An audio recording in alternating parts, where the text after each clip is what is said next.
Osmosis है, ये देख what is osmosis? Osmosis is उल्टा ऑफ डिफ्यूजन, बट ऑस्मोसिस को लेके, ऑस्मोसिस के डेफिनेशन को लेके बच्चे बहुत ज्यादा कंफ्यूज रहते हैं, ये मैंने नोटिस किया है। Are you getting my point? बच्चे भयंकर कंफ्यूज रहते हैं ऑस्मोसिस को लेके, उनको समझ में नहीं आता, ऑस्मोसिस डिफ्यूजन में कंफ्यूज हो जाते हैं। कंफ्यूज होने का कोई बात नहीं है, लेकिन डेफिनेशन में कंफ्यूजन होता है, इसीलिए दिमाग लगा के सुनो। क्या होता है ऑस्मोसिस में, मैं बताता हूं। सपोज सोचो ये सेमी परमिएबल मेम्ब्रेन है, are you getting my point? और सेमी परमिएबल मेम्ब्रेन के इस पार में मॉलिक्यूल्स है और इस पार में मॉलिक्यूल्स थोड़े से हैं।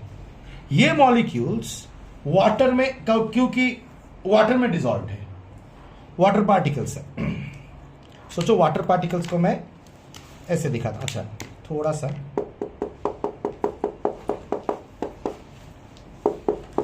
हाँ अब क्लियर समझ में आ रहा है? इधर कॉन्सेंट्रेशन ज्यादा है, इधर कॉन्सेंट्रेशन कम है। अच्छा सोचो वाटर में डिसॉल्व है, पूरा वाटर, ये ब्लैक है वाटर पार्टिकल्स,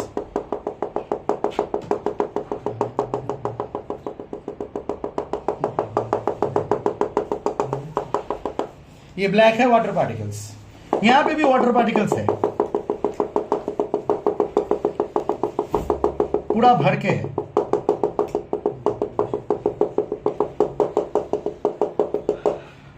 अब क्या हो रहा है कि ये नीला पार्टिकल्स यहां पे ज्यादा है, नीला पार्टिकल्स यहां पे कम है, तो अगर ये सेमी परमेबल मेम्ब्रेन अलाउ करता तो ये नीला पार्टिकल घुस जाता और उसको हम लोग क्या कहते हैं? डिफ्यूजन। यस और नो? हम लोग क्या कहते हैं? डिफ्यूजन। लेकिन मैं बोल रहा हूं कि ये मेम्ब्रेन जो है इसको अलाउ नहीं करता। अब कॉन्सेंट्रेशन सुन, कॉन्सेंट्रेशन बैलेंस करना नेचर का फोर्स है, जैसे कि ऊपर से चीज नीचे गिरता है, नेचर का फोर्स है ग्रेविटी, ठीक उसी तरह कॉन्सेंट्रेशन बैलेंस होना ही है। अब तो कैसे कॉन्सेंट्रेशन बैलेंस करेगा? देख मैं तेरे को एक बात बताता हूं, इतना समझ में आया? इस इंफॉर्मेशन को दिमाग के एक कोने में रख। सोच एक ग्लास पानी है तेरे पास, एक ग्लास नहीं, हाँ थोड़ा सा हाफ ग्लास पानी है, ये ग्लास है और इसमें सॉल्ट मिलाया हुआ है, ये सॉल्ट है, ठीक है। अब मैं अगर तेरे को बोलूं कि 5 ग्राम सॉल्ट इज देयर, और अगर मैं तेरे को बोलूं 5% सोल्यूशन ऑफ NaCl सॉल्ट का, अब मैं तेरे को बोल रहा हूं कि भाई एक काम कर, 5% नहीं इसको कमा दे और घटा दे, 1% कर दे, तो कैलकुलेशन है जिससे तेरे को पता चलेगा कि कितना। वो कैलकुलेशन अभी out of the scope of syllabus है, लेकिन तू क्या कर सकता है, यहां पे पानी मिला सकता है। अगर तू पानी मिला देगा तो इसका कॉन्सेंट्रेशन 1% में जाएगा कि नहीं जाएगा? कितना पानी मिलाना है उस कैलकुलेशन की बात बाद में करेंगे। तो ये डाइल्यूट बन जाएगा कॉन्सेंट्रेटेड से, पानी मिला देने से। यस और no? Is this clear to you? तो ठीक यही चीज यहां पे अप्लाई हो सकता है। कैसे? चाहे मॉलिक्यूल्स ना मूव कर पाए, लेकिन वाटर मॉलिक्यूल्स तो मूव कर सकता है। यस और नो? तो water molecules will start moving from the region of lower concentration to higher concentration. Water molecules will always move from the region of lower concentration to higher concentration. कभी कभी किसी book में लिख देता है higher concentration to lower concentration, बच्चे भौड़ा जाते हैं। लेकिन पता है वो क्या लिखने का कोशिश करता है? वो लिखता है higher concentration of lower concentration of water. तो मेरे को एक बात बता, सॉल्यूट मॉलिक्यूल्स का एक सॉल्यूशन में सॉल्यूट होता है और जिसमें घुलाया हुआ होता है वो सॉल्वेंट होता है। सॉल्यूट का कॉन्सेंट्रेशन यहां पे हायर है, सॉल्यूट का कॉन्सेंट्रेशन यहां पे लोअर है, तो सॉल्वेंट जो है वाटर वो मूव कर रहा है, उसका ऑस्मोसिस हो रहा है। ये सर नो? उसका ऑस्मोसिस हो रहा है। सही बोल रहा हूं गलत बोल रहा हूं? तो लोअर कॉन्सेंट्रेशन से हायर कॉन्सेंट्रेशन ही मूव हो रहा है ओवरऑल देखेंगे तो। लेकिन उस हिसाब से देखा जाए तो वाटर का ज्यादा वाटर कहां है? यहां प्रेजेंट है। This is higher concentration of water. Yes और no? Of water. And this is lower concentration of water. Yes और no? So you can say that osmosis is the movement of water from higher concentration of water to lower concentration of water, or osmosis is the movement of water from lower concentration of the substance or solute molecules to higher concentration of the solute molecules. Clear हो गया? कभी confusion होगा यह चीज? तुमको देखना है भैया, व्हाट अगर मॉलिक्यूल, सॉल्यूट मॉलिक्यूल को मेम्ब्रेन अलाउ नहीं कर रहा है, सॉल्यूट मॉलिक्यूल्स को अगर मेम्ब्रेन नहीं अलाउ कर रहा है, तो वाटर उसको बैलेंस करेगा। ये उल्टा भी हो सकता था, यहां पे अगर कंसंट्रेशन कम होता सॉल्यूट मॉलिक्यूल्स का, यहां पे ज्यादा होता, तो वाटर इस तरफ मूव करता, बिल्कुल इस थ्योरी की तरह। Is this clear to you? आया बात समझ में? पता है एक चीज, जब वाटर ऐसे आता है तब वाटर मेम्ब्रेन में ऑस्मोटिक प्रेशर अप्लाई करता है। इस ऑस्मोटिक प्रेशर को कैसे एक्सप्लेन किया जाता है? एक्सप्लेन किया जाता है कि वाटर के फ्लो को रोकने के लिए तुमको जितना मिनिमम प्रेशर देना पड़ेगा, that pressure will be the equal to the pressure of water that is being applied from either of the side, so that is known as osmotic pressure. The pressure applied, the pressure that you need to apply to stop the flow of water due to osmosis is known as osmotic pressure. Is this clear to you? क्योंकि इतना सारा पानी आ रहा है तो membrane के ऊपर pressure नहीं अप्लाई करेगा, डिफ्यूजन प्रेशर उतना अप्लाई नहीं करेगा, क्योंकि वो मूव करके चला जा रहा है कंसंट्रेशन को बैलेंस करने के लिए। डिफ्यूजन भी कंसंट्रेशन को बैलेंस करने के लिए ही होता है। डिफ्यूजन में क्या होता है, सब्सटेंस के हायर कंसंट्रेशन से मूव कर जाता था, लेकिन डिफ्यूजन ऑस्मोसिस जैसा प्रेशर नहीं अप्लाई करेगा। क्यों? क्योंकि यहां पे बहुत सारे वाटर मॉलिक्यूल्स एक साथ आने की कोशिश करेंगे और एक प्रेशर अप्लाई करेगा जिसको हम लोग ऑस्मोटिक प्रेशर भी कहेंगे। क्या कहेंगे? Osmotic pressure. Is this clear to you? आ गया ऑस्मोसिस समझ में? क्लियरली आ गया। अब अगर डिफ्यूजन और ऑस्मोसिस दोनों समझ में आ गया होगा तो एक चीज बताता हूं, पॉज करो। एक बात बताओ, डिफ्यूजन और ऑस्मोसिस में कोई अगर तुमको डिफरेंस पूछ लेगा कभी तो क्या बताओगे? इतने अच्छे से समझे हो, दो एक पॉइंट्स तुम बताओ, फिर दो एक पॉइंट्स मैं बताता हूं। डिफ्यूजन में कौन मूव करता है? मॉलिक्यूल्स मूव करता है, आयंस मूव करता है, सब्सटेंसेस मूव करता है from the region of higher concentration to the region of lower concentration of them. In osmosis, always water moves from the region of higher concentration of water to region of lower concentration of water, or we can say from the region of higher concentration of solutes to lower concentration of solutes. Sorry, lower concentration of solutes to higher concentration of solutes. मतलब diffusion से direction उल्टा है। Can I say that osmosis is the diffusion of water? This I can say. This statement, osmosis is the diffusion of water. Can I say this? Yes. Huh? Yes. Yes. Osmosis is the diffusion of water. Are you getting my point? Osmosis is what? Diffusion of water. Obviously. Because in osmosis what is happening? Water from its higher concentration is moving to lower water concentration. मतलब molecules जहां पे ज्यादा है उस तरफ water, मतलब solute molecules जहां पे ज्यादा है उस तरफ वाटर जाके चला जा रहा है। मतलब वाटर तो डिफ्यूज कर रहा है खुद। जैसे डिफ्यूजन में क्या हो रहा है, मॉलिक्यूल्स जहां पे ज्यादा था वहां से कम, ज्यादा था वहां से कम की तरफ जाता है, वाटर भी तो वही कर रहा है, तो it is the diffusion of water. Anyway, तुम लोगों को ये पता है डिफ्यूजन के लिए मेम्ब्रेन की जरूरत नहीं है, मेम्ब्रेनलेस डिफ्यूजन भी होता है नेचर में, अभी पढ़ा तुम लोगों ने 2 मिनट पहले। ऑस्मोसिस मेम्ब्रेन के बिना नहीं होता। ये दो मेजर डिफरेंसेस है। और डिफरेंसेस क्या बता सकते हो? हाँ, diffusion is a rapid process, osmosis is comparatively slow process. Diffusion solid liquid gas कहीं भी हो सकता है, ऑस्मोसिस के लिए लिक्विड मीडियम चाहिए क्योंकि वाटर में मूव करेगा।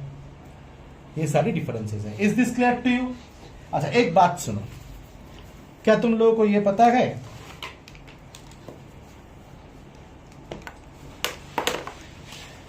आइसोटोनिक,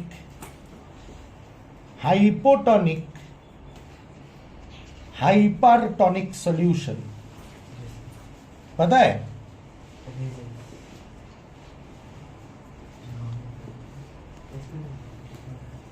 सुन, अगर तू पानी में सेल रखेगा और सेल के अंदर साइटोप्लाज्म का जो कॉन्सेंट्रेशन है और बाहर पानी का जो कॉन्सेंट्रेशन है, मतलब बाहर का एनवायरनमेंट का जो कॉन्सेंट्रेशन है, अगर दोनों सेम रहेगा तो the rate of entry of water and the rate of coming out of water will be same. मतलब जितने स्पीड से वाटर अंदर जाएगा उतनी स्पीड से वाटर बाहर आ जाएगा। मतलब तुमको लगेगा ही नहीं कि कुछ हो रहा है। जैसे कि सोचो एक क्लासरूम है, वहां पे 50 बच्चे पढ़ते हैं, 10 बच्चे ट्यूशन छोड़ के चले जाते हैं तो 10 नए बच्चे आ जाते हैं, फिर 10 बच्चे चले जाते हैं तो 10 नए बच्चे आ जाते हैं, तो क्लास का स्ट्रेंथ कभी प्रॉब्लम नहीं होता है, इन एंड आउट हो रहा है। Are you getting my point? Is this clear to you? तो ये हो गया तुम्हारा आइसोटोनिक सोल्यूशन। मतलब देखने से लगेगा कुछ नहीं हो रहा है, एक्चुअली द रेट ऑफ मतलब speed of entry of water and speed of going out of water become same. मतलब द रेट ऑफ ऑस्मोसिस, देख अगर पानी अंदर घुस जाए, ये सेल है, एक बात बताता हूं, एक सेल है, सेल में अगर पानी अंदर घुस जाए हम लोग बोलते हैं एंडोऑस्मोसिस। क्या बोलते हैं? एंडोऑस्मोसिस। अगर बाहर चला जाए तो हम लोग क्या कहते हैं? एक्सो ऑस्मोसिस, एक्सोस्मोसिस। बाहर चला जाने से क्या बोलेंगे? एक्सोस्मोसिस। अंदर चला जाने से एंडोस्मोसिस। तो यहाँ पे rate of endosmosis is more than equal to the rate of exosmosis, और you can say the rate of entry of water is equal to the rate of exit of water. Sir क्यों ऐसा हो रहा है? क्योंकि concentration तो equal है, तो कुछ नहीं होना चाहिए। नहीं, वाटर को मूव होना है, वाटर का just rate of entry and exit same होता है। ऐसे वाले सॉल्यूशन को हम लोग क्या कहते हैं? Isotonic solution. हाइपोटोनिक सॉल्यूशन का मतलब तुम सेल रखे हो, सेल का अंदर का कॉन्सेंट्रेशन ज्यादा है, बाहर सॉल्यूशन डाइल्यूट है और मॉलिक्यूल्स को बाहर निकलने नहीं देगा, तो क्या होगा? पानी अंदर चला जाएगा पूरा, क्या होगा? एंडोऑस्मोसिस होगा, और एंडोऑस्मोसिस की वजह से क्या होगा? सेल फूल जाएगा। क्या होगा? सेल को, सेल फूल जाएगा। इस कंडीशन ऑफ सेल को, जब सेल फूल जाता है प्रेशर से, तो उसको हम लोग कहते हैं फ्लैसिड कंडीशन, ओ सॉरी टार्जिट कंडीशन। क्या कहते हैं? टार्जिट कंडीशन। टार्जिट बन गया सेल, बंद कर दो। So this is the target condition of cell. What condition of cell this is? Target. Cell फूल जाता है, and there is another condition of cell. I mean, सोचो ये मैंने क्या बोला? Hypotonic solution. और हाइपरटोनिक में तो कॉन्सेंट्रेशन इक्वल, कॉन्सेंट्रेशन लो, और बाहर में कॉन्सेंट्रेशन ज्यादा, इसको क्या कहेंगे? Hypertonic solution. अब क्या होगा? पानी, बोल पानी कहां जाएगा? बुद्धि इस्तेमाल कर, बाहर जाएगा, और बाहर जाएगा इसका मतलब क्या हुआ? एक्सोस्मोसिस होगा। यस और नो? हाँ, एक्सोस्मोसिस होगा, और सेल क्या बन जाएगा? पिचक जाएगा। हाँ, सो जाएगा। अच्छा, सो जाएगा, पिचक जाएगा। इससे इस कंडीशन ऑफ सेल को हम लोग कहते हैं फ्लैसिड। फ्लैसिड बन जाएगा सेल। समझ में आया? Is this clear to you, not clear to you?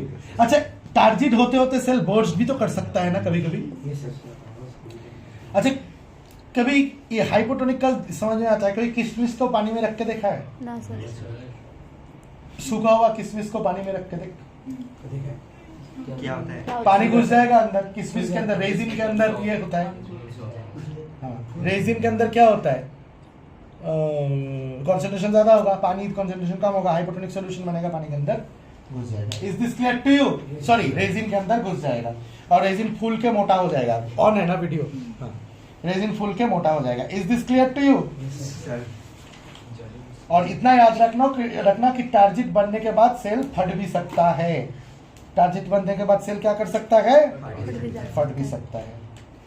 आई बात समझ में? Now this is the high time that you understand about. एक बार पॉज कर दो। अच्छा, मेरे को एक बात बता, अभी जो मैंने पढ़ा है आइसोटोनिक, हाइपोटोनिक, हाइपरटोनिक में जो अंदर में सेल लिया था ना, सोच isotonic, hypotonic, hypertonic, iso, hypo, hyper tonic solutions. इसे टॉनिक्स का ये पता है? ये जो सेल का जो ऑस्मोसिस करने का जो टेंडेंसी है उसको कहते हैं टॉनिसिटी। टॉनिसिटी मूवमेंट का जो टेंडेंसी है वाटर का, उसको क्या कहते हैं? टॉनिसिटी। इसीलिए इसका नाम हुआ टॉनिक। Isotonic, hypotonic, hypertonic. ठीक है? अच्छा, अब देख, आइसोटोनिक में क्या होगा? In rate of entry of cell is equal to rate of exit of cell. Hypotonic solution में रेट ऑफ एंट्री ज्यादा बढ़ जाएगा, क्योंकि अंदर ये है, अंदर कॉन्सेंट्रेशन ज्यादा है, बाहर कम है, और यहाँ पे बाहर कॉन्सेंट्रेशन ज्यादा होगा, और यहाँ पे क्या हो जाएगा? Rate of entry of cell, sorry, rate of exit of water will be more, rate of entry of water will be less. And now what basically will happen is that these examples that I have given you, that these cells are, if they are animal cells, means they don't have any cell wall. This might burst. I know that this will swell up. I understand that this will swell up and will become turgid.